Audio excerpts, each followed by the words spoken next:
que quiere ser su presidente y nosotros queremos que sea nuestro presidente.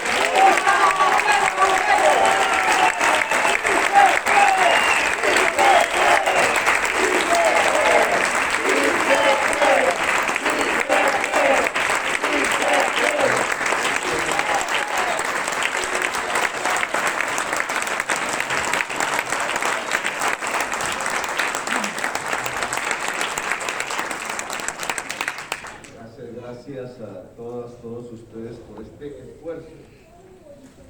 Venir aquí a esta hora ya de la noche, en estas circunstancias que estamos viviendo, pues en todo el mundo, no es fácil llenar un auditorio de este tamaño en la capital de España. Les agradezco mucho su presencia.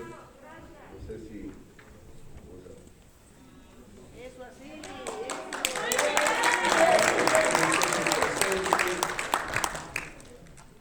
Veníamos de Barcelona, ya en el primer acto con la comunidad en el exterior, hace unos días. Planteamos dos tesis fundamentales, las resumo brevemente para partir de allí a examinar algunos temas que me parecen fundamentales con todas y todos ustedes.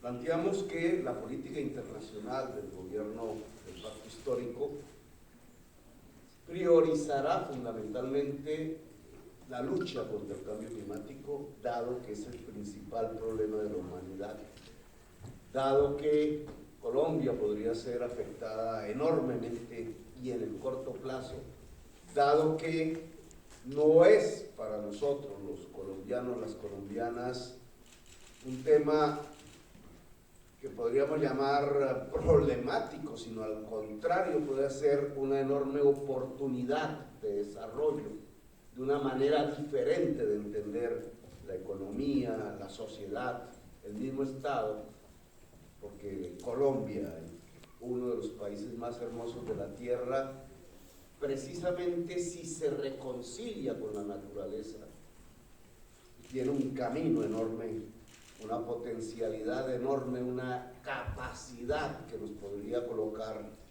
como aquello que dijimos en Barcelona, como una de las potencias mundiales de la vida. Y dijimos que la tarea prioritaria del cuerpo diplomático y consular del próximo gobierno ya no será la de simplemente repartir canonjías, embajadas, consulados a la vieja oligarquía del país, sino que allí se colocará un cuerpo profesional en su mayoría dispuesto a servir, dispuesto a priorizar como su actividad fundamental el que se restablezcan los derechos fundamentales de la ciudadanía colombiana en el exterior, en cada país de la tierra. Que el colombiano y la colombiana sean vistos como seres humanos, no como esclavos, que tengan la posibilidad de dignificar su existencia, ya que tuvieron que escapar de Colombia muchísimas veces por las condiciones sociales, muchísimas veces por las políticas, muchísimas veces por las condiciones de violencia, saliendo quizás aterrorizados del país, puedan lograr en los espacios donde se hayan asentados dignidad, esencia, ser seres humanos y tratados como tales por los diferentes estados del mundo. Esa es la prioridad de un cuerpo diplomático en un gobierno que represente el cambio, que represente a la sociedad de base, a la sociedad genuina, a la gente que trabaja, a la gente humilde del país, a la gente toda de Colombia, porque al final el gobierno que nos proponemos será el gobierno de todas y todos los colombianos. Eso dijimos en Barcelona. Venidos aquí a Madrid, en un día que hoy ha sido intensísimo, desde muy temprano, hemos confrontado en cierta forma la realidad política que existe en este país que hoy nos da cobijo. dialogamos con las principales fuerzas que están en el gobierno, con muchos de sus ministros, ministras, con el jefe del gobierno, el presidente Pedro Sánchez, con expresidentes que fueron de España, tratando de capturar lo principal que pudiéramos obtener como una especie de enseñanza para aplicar en lo que será el primer gobierno democrático de Colombia. Me parece que es conveniente describirlo brevemente por el horario en que ya estamos a ustedes, entregarles este informe, el informe del pregobierno de Colombia en su visita a los diferentes estamentos institucionales y políticos progresistas del gobierno de España. Lo primero que hicimos fue visitar a Yolanda Díaz, ministra del Trabajo, vicepresidenta. ¡Viva Yolanda Díaz! ¡Sí se puede! ¡Sí se puede! Hay una tesis que me parece fundamental, dado que quizás uno de los primeros logros desde el punto de vista laboral en un mundo que ha visto durante las últimas décadas, ya bastantes, un deterioro permanente de la organización obrera, de las condiciones laborales de miles de millones de trabajadores y trabajadoras en todo el orbe. Quizás uno de los primeros pasos para cambiar este tipo de proceso de deterioro de las condiciones laborales se ha dado precisamente en España. No es el único, obviamente, pero me parece que es importante por el simbolismo que representa. Y es ese pacto que Yolanda Díaz construyó a través de diálogos permanentes con el empresariado español y con el movimiento obrero y sindical de este país, y que logra, digamos, como un mínimo, el que retrocedan los contratos basura y que se establezcan mejores condiciones tanto de negociación laboral como de estabilidad laboral para el pueblo trabajador de España.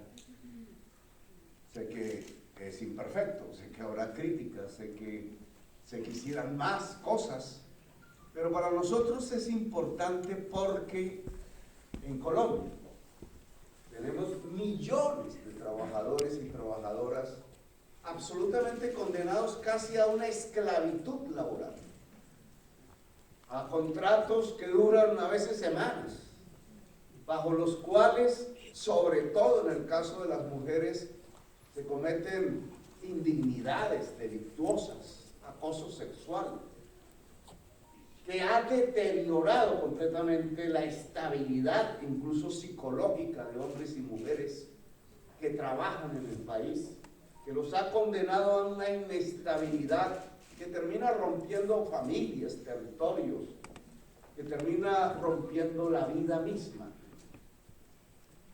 Hoy podríamos llevar como ejemplo lo que aquí ha acontecido para tratar de realizarlo en Colombia. Invitar al empresariado colombiano y al movimiento obrero colombiano, y sobre todo a esa existencia de millones de trabajadoras y trabajadores que ni siquiera tienen un principio de organización. Organizar trabajadores en Colombia es casi una declaratoria de muerte. Muchos aquí lo saben. Miles de líderes sindicales fueron asesinados y siguen siendo asesinados en el país, en unas circunstancias que hacen que prácticamente hablar de sindicato, que hablar de huelga, que hablar de salario, que hablar de estabilidad laboral se conviertan en pecados, en hechos pecaminosos, cuyo resultado final no es más sino la muerte del trabajador, del que dirige, del que organiza, de la que organiza. Pero creo que si hablamos de pacto histórico, un pacto entre el empresariado, el Estado y la gente que trabaja en el país en el sentido de garantizar más estabilidad laboral es fundamental. Esa idea aquí construida en el Ministerio de Yolanda Díaz, hoy hecha decreto gubernamental, me parece fundamental para ser discutido también en Colombia. Visitamos después a Johnny Velarde. Allí hablamos de un tema un poco preocupante desde el punto de vista mundial. Se había propuesto unos objetivos que llamamos en Colombia los objetivos del milenio, se llamó así en el mundo. Incluso como alcalde vine aquí, invitado por el Papa, a Italia, a Roma, en un evento de centenares de alcaldes a examinar las formas como se había tramitado y se había avanzado en estos llamados objetivos del milenio, que tenían que ver con temas, en el fondo, simples desde el punto de vista de entenderlos, como cuidar la infancia, como disminuir las tasas de morbilidad, como superar la pobreza, como superar el hambre, cosas que muchas sociedades han alcanzado en la tierra, pero que la mayoría de la humanidad no. Ser seres humanos son los objetivos del milenio y no se alcanzaron. Estos hechos que tienen que ver con la pandemia, que tienen que ver con la parálisis mundial, que tienen que ver incluso con un incremento inusitado de la desigualdad social a escala mundial, han hecho que ahora los objetivos del milenio se llamen Agenda 2030 y que la fecha se haya postergado. En el ministerio de Johnny Velarde se está tratando de acelerar los objetivos con todas las dificultades que eso implica para España, pero a mí me parece que el pacto histórico en Colombia los tiene que garantizar. Es decir, que el programa real del pacto histórico es cumplir los objetivos del milenio.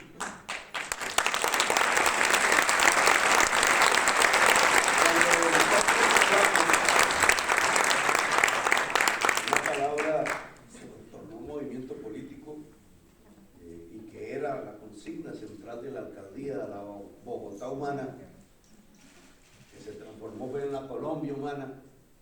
La Colombia humana no es más sino reconstruir el ser humano en Colombia. Todos de alguna manera, y aquí hemos visto en toda la descripción del dolor que aquí se ha hecho de las personas aquí presentes, que es una parte del gran dolor nacional. En el fondo lo que existe es una historia de la destrucción del ser humano, de la humanidad en un territorio que se llama Colombia. Por algo los abogados hablan del crimen contra la humanidad. Destrucciones, autodestrucciones del ser humano, de la humanidad, que han hecho de Colombia un escenario dantesco en medio de un país tan hermoso, de destrucción humana. Y la humanización se nos vuelve un objetivo fundamental. El pacto histórico es eso, por eso hablamos de Colombia humana.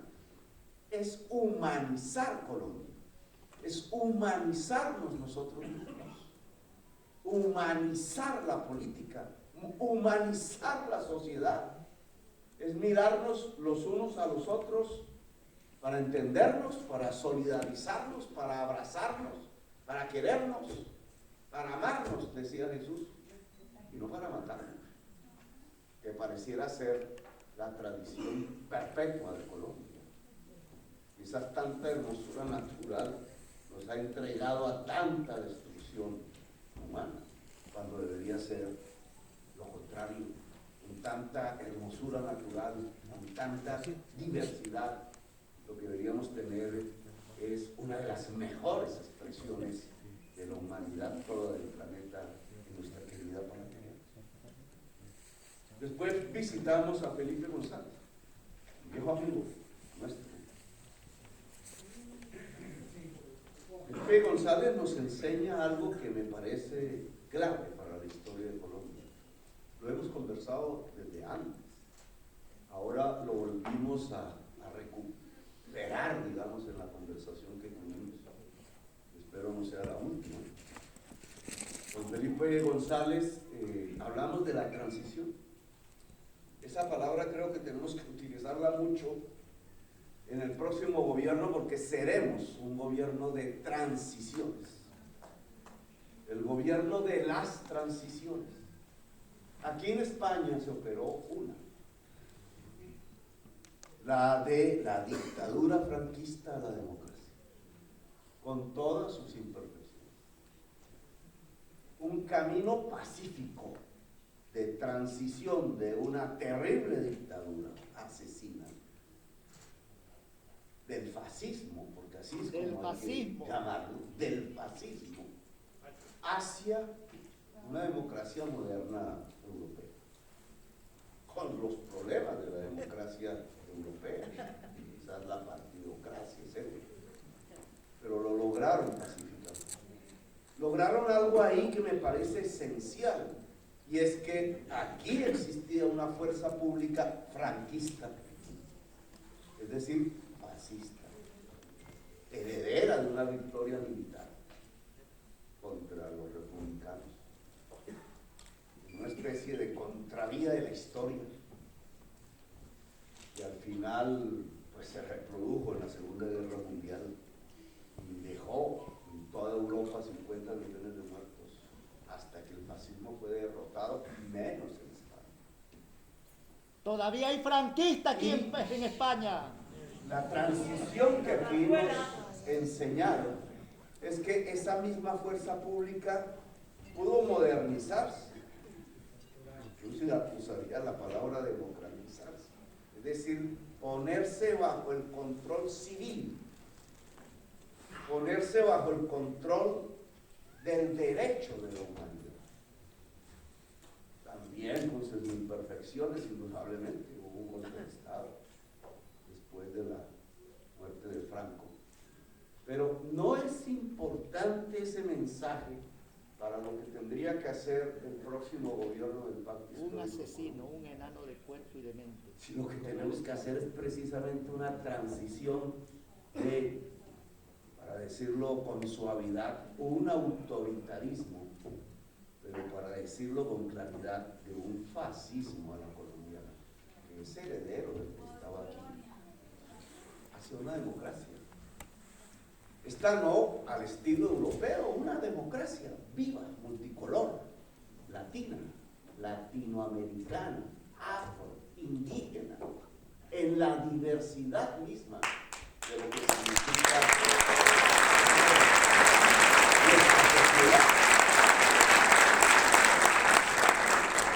Creo que precisamente recoger la lección de cómo una fuerza pública que ha sido llevada al deterioro de derechos humanos, a una guerra permanente, vivir sobre las armas para cualquiera de los contendores, siempre degrada. Tocayo Gustavo, que lo vivimos, siempre degrada. Por eso la paz en sí misma es una humanización, porque la guerra en sí misma, por definición, es una deshumanización. ¿Cómo lograr que esa fuerza pública que lleva décadas en el conflicto violento de Colombia, en unas condiciones incluso de degradación como las que mostraron los miles de jóvenes asesinados sistemáticamente por funcionarios públicos armados, no hace menos de una década, o lo que acaba de acontecer en este gobierno con las movilizaciones juveniles, que muestra esa degradación de una fuerza pública cuya culpabilidad no reside en el general, ni en el coronel, ni muchísimo menos en el soldado o el policía, sino que reside en quien se sienta en una mesa en el Palacio de Nariño a diseñar unas estrategias que llevan a la fuerza pública al asesinato y no al respeto del derecho de la humanidad. ¿Cómo llevar esa fuerza pública al control civil, a la profesionalización, al control que ejerce los derechos humanos como parte esencial de una democracia? Aquí hay una lección que aprender. Y después hablamos, y lo voy a decir aquí en la Casa del Pueblo, con empresarios. Me sorprendió la reunión, porque vienen diciendo allá, Uribe hoy estaba histérico. Ah, ese sinvergüenza. Que se lo lleve el diablo a Uribe. A medida que iba avanzando esta agenda, él iba sacando. Yo no lo puedo leer porque no me tiene bloqueado.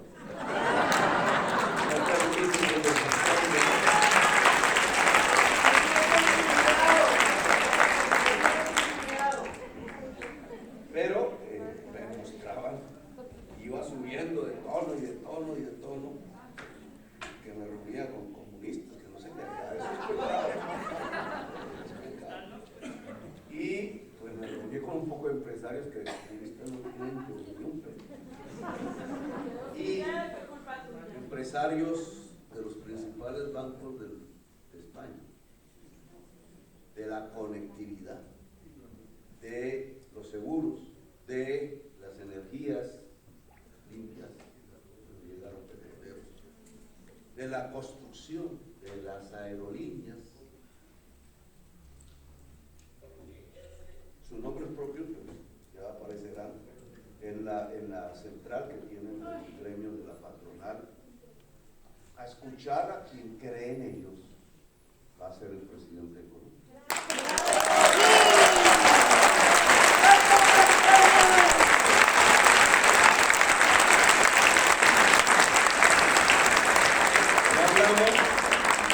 Hablamos de negociados, no hablamos de, bueno, y ese presidente luego puede recibir por ahí una tajada, un negocio de venta de servicios públicos de partes del Estado, cosas por el estilo. Hablamos de lo que yo considero debe regir la inversión extranjera en Colombia y la colombiana. ¿Cómo transitamos a una economía productiva y no extractiva? ¿Cómo nos alejamos del petróleo y del carbón y nos acercamos a la agricultura, a la agroindustria, a la industria?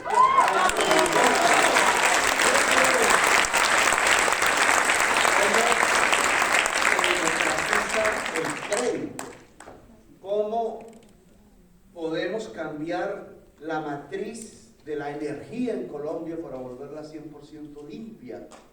¿Cómo cambiamos la matriz de movilidad para que no se base como hoy 100% en gasolina y combustibles fósiles? ¿Cómo el conocimiento podría ser la base de la nueva producción como es en el siglo XXI? Y que implica entonces una infraestructura del saber, de la escuela, de la universidad pública, que pueda ser asequible al conjunto de la juventud.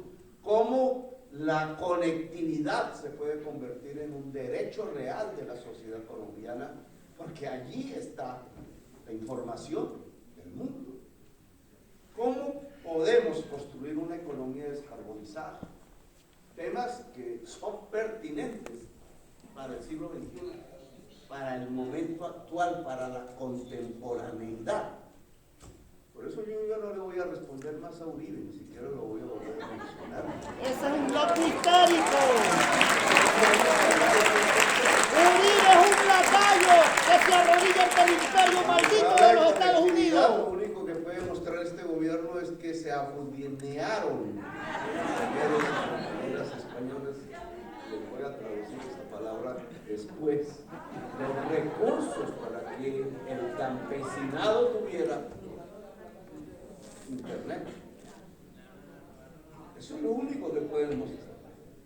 En medio de los insultos es que se han saqueado el Estado. hablando precisamente con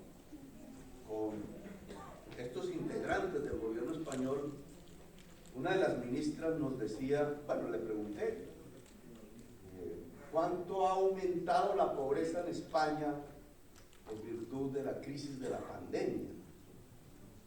Entonces ella me dijo 1%.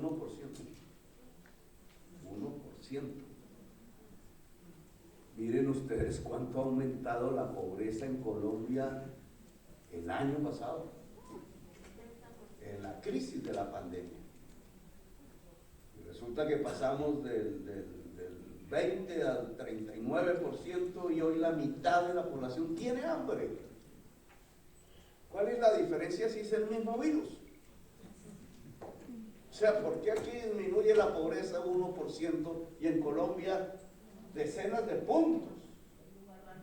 Llegando a empobrecer a la mitad de la población. Solo en la ciudad de Bogotá, 1 millón de personas que eran de la clase media pasaron a la pobreza, según las estadísticas del DANE.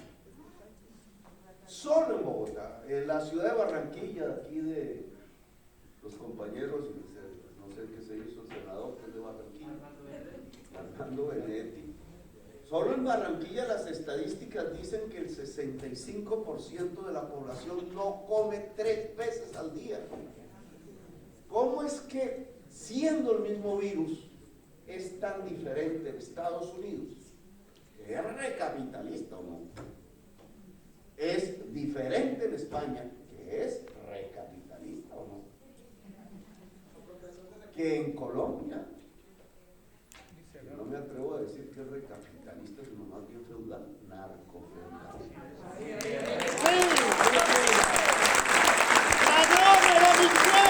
La violencia no está en el virus, como la prensa, digamos, ha mostrado a la sociedad colombiana, a la prensa colombiana. La diferencia está en la política gubernamental. Las políticas gubernamentales implementadas aquí o en Estados Unidos, incluso con Trump, fueron para proteger del hambre a las familias que se tenían que confinar. Fueron para proteger el empleo. Aquí hablan de los ERTES, subsidio con dineros oficiales de las nóminas de la mayor parte de las empresas. En Colombia hicieron lo mismo, 60%, pero para las 1000 más grandes empresas, que es donde no está el empleo. Dejaron 600.000 pequeñas, micro y medianas empresas quebrar, y allí fueron a la calle millones de trabajadores, la mayoría mujeres, la mayoría jóvenes, y allí es que se produjo el hambre, que todavía subsiste. Esa es la diferencia no fue del virus del COVID, la diferencia fue del virus de la política económica colombiana. ¡Sí!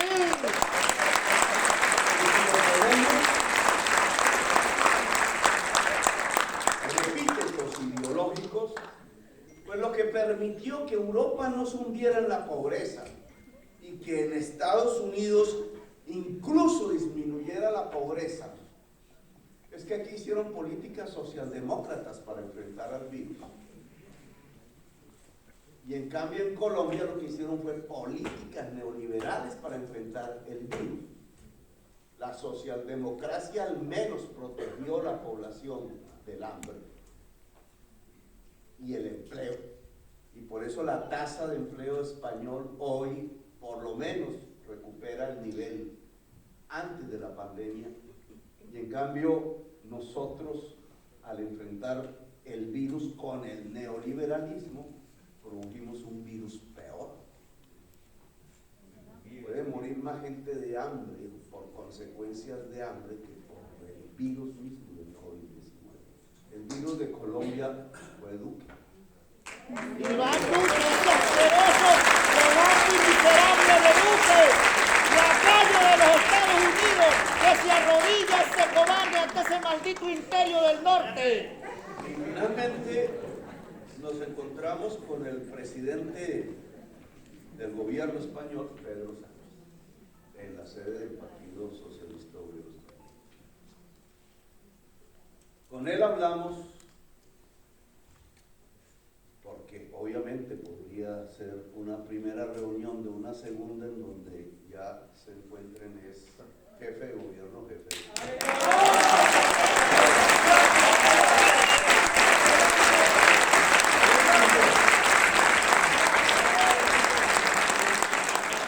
hablamos de configurar lo que llamamos una coalición, los nombres ya habrá que escogerlos, una coalición de fuerzas sociales y políticas iberoamericana, no iberoesfera, es diferente. Cuando se habla de iberoesfera, desaparece América. O nosotros somos la parte periférica de la esfera de Iberia, lo cual es el viejo imperio colonial que destruimos. No, iberoamericana es que América es igual que la Iberia y que la Europa. Y no es uno menos y otro más. No es uno que se subordina y otro que domina. No, es que hablamos entre iguales. Seres humanos iguales. Iberoamérica son dos mundos, indudablemente, o muchos mundos, diríamos, en medio de esta diversidad multicolor, que se pueden encontrar en sus fuerzas sociales y políticas, dialogar, construir objetivos comunes para intentar resolver el principal problema de la humanidad, que es el cambio climático. No queremos una biosfera del odio, no queremos la internacional de los pacíficos, la internacional de quienes ven a la gente con colores diferentes en su piel como seres inferiores, a quienes creen que hay un centro de poder y todo lo demás debe girar, como antaño se creía, alrededor de la tierra o del hombre, con H mayúscula, ¿no? Lo que creemos es que se puede construir esa diversidad política y social que sea capaz de articular planes concretos para salvar la especie humana en el planeta, y en eso América tiene mucho que decir y España tiene mucho que decir y nos podemos encontrar. No es la internacional del fascismo, no es la iberoesfera, es una gran coalición multicolor que no se construye alrededor del odio, de la ideología, sino alrededor de la vida. Y eso le propusimos al presidente del gobierno español, Pedro Sánchez. Y ahí terminamos nuestra agenda del día de hoy para llegar aquí a encontrarnos.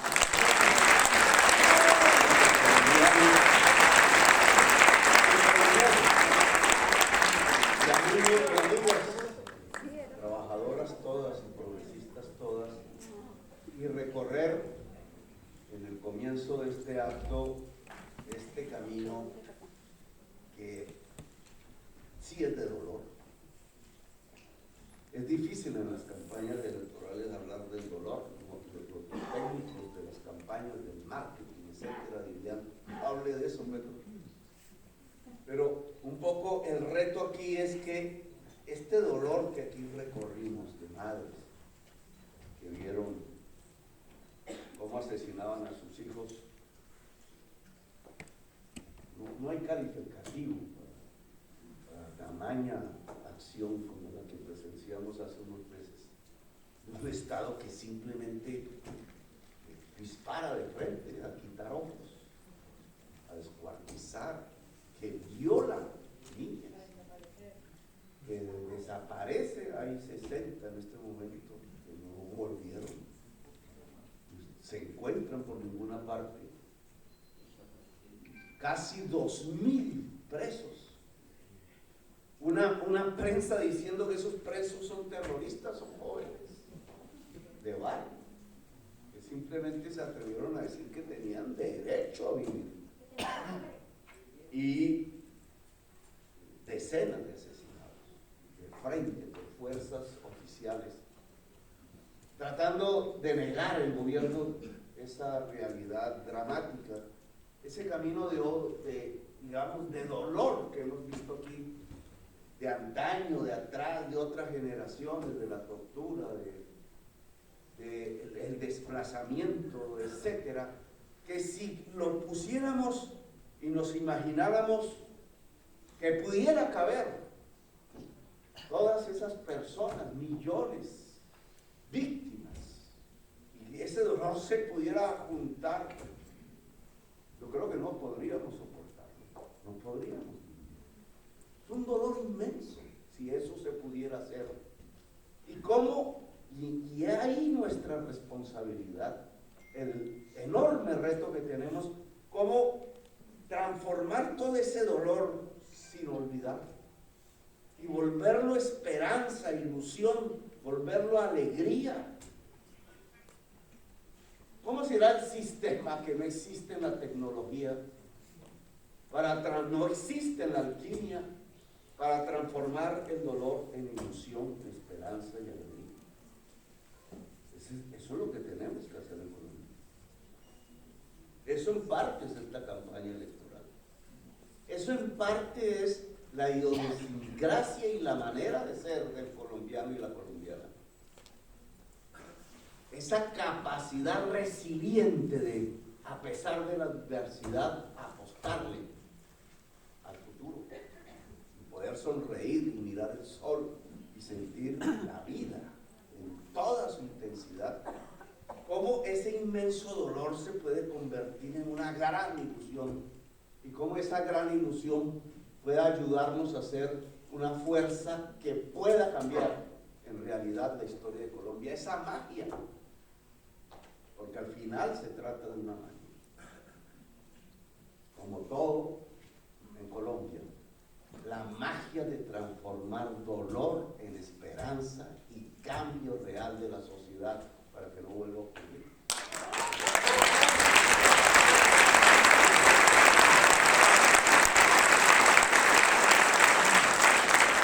De eso se trata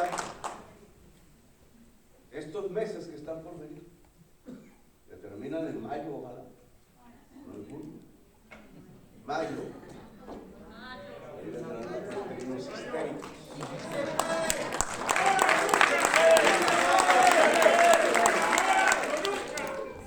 Para hacer, porque al final el dolor a la esperanza y al cambio es transiciones. Me puse a hacer una lista de transiciones, sería larguísima, pero hay 5 fundamentales, que son las que nos proponemos en concreto, y por las cuales nos medirán más adelante en la historia, porque al final es la historia la que va a juzgar todo lo que hagamos o dejemos de hacer, todas nuestras fallas o nuestras virtudes. 5 transiciones. Transitar de una economía extractivista, fundada en la muerte, petróleo y carbón, hacia una economía productiva, fundada en la vida. 2, transitar de una economía fósil hacia una economía descarbonizada, es decir, fundada en la vida. 3, transitar de un régimen autoritario hacia una democracia. 4, transitar de la violencia hacia la paz, que al final resume las otras transiciones. Transitar de la injusticia hacia la justicia. Cuando hablamos de justicia, hablamos de igualdad, hablamos de equidad, hablamos de abrir las oportunidades, hablamos del saber, del conocimiento, hablamos de la mujer y del niño, todo en plural, porque si no, ¿cómo se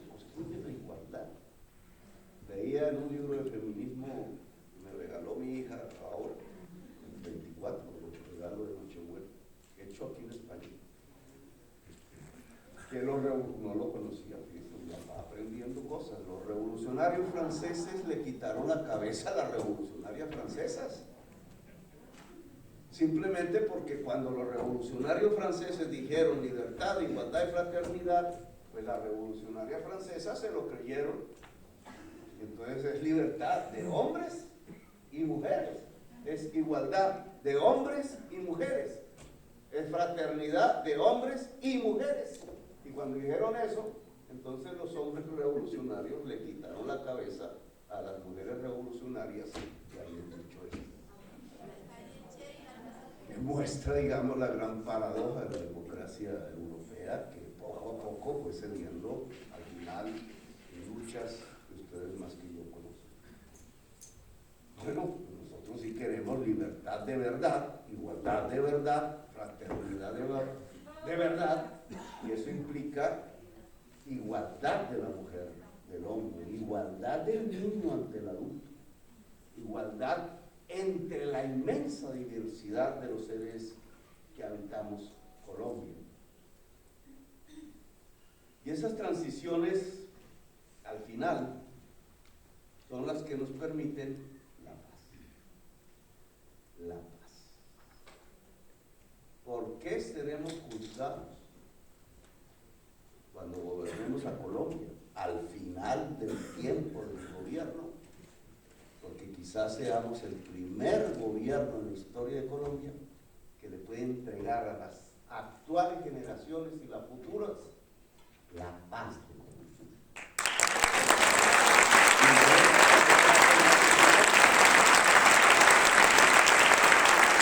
Y de eso es que se trata la Colombia humana. Y de eso es que se trata la magia de transformar el dolor en esperanza.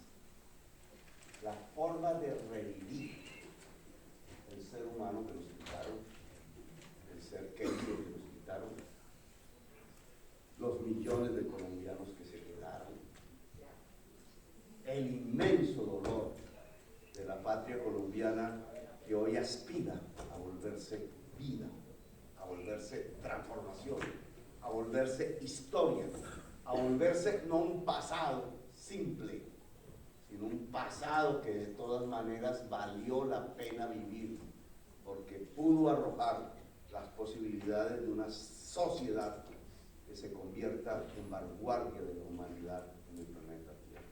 Gracias por haberme escuchado.